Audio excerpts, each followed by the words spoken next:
चुके हैं केंद्र सरकार को, क्या कहेंगे? वाकई में ये 12 साल बेमिसाल है? निश्चित रूप से प्रधानमंत्री नरेंद्र मोदी जी के नेतृत्व में जिस तरीके से भारत में इंफ्रास्ट्रक्चर और विकास के काम हुए हैं, ये 12 साल विकास के हैं, 12 साल विश्वास के हैं, 12 साल जन कल्याण के हैं।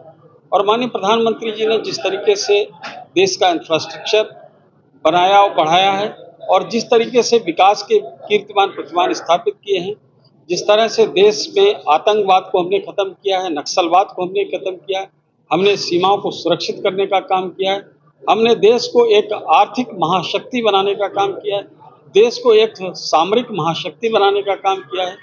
विश्व पटल पर एक नया नाम भारत का उभर कर आया है और दुनिया के सभी बड़े देश आज भारत को, हर भारतवासी को बड़े सम्मान के साथ देखते हैं। हमें इस पर गर्व है कि देश के 56 इंच के सीने वाला व्यक्ति आज देश का नेतृत्व कर रहा है। और माननीय प्रधानमंत्री जी ने जिस तरीके से इन 12 सालों में पूरा राजनीतिक एक पैराडाइम शिफ्ट है।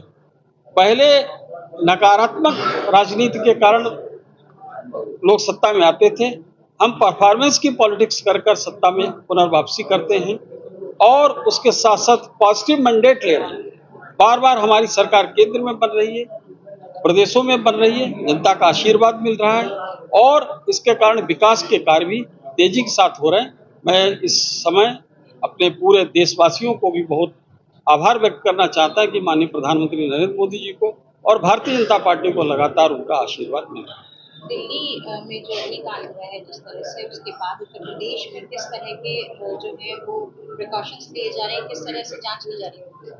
देखिए, ऐसा है कि वो दुर्भाग्यपूर्ण घटना है और इस प्रकार से जो भी कोई व्यक्ति गलत ढंग से बिना मानकों को पूरा करके होटल या किसी प्रकार का व्यवसाय करता है तो गलत है और उसकी पूरी जांच उत्तर प्रदेश में सभी होटलों की जाएगी ताकि इस प्रकार की दुर्घटनाएं ना हो। और मुझे लगता है कि इस पर प्रशासन को भी सख्त रहना चाहिए, किसी प्रकार की ऐसी जान के साथ कोई खिलवाड़ ना हो सके।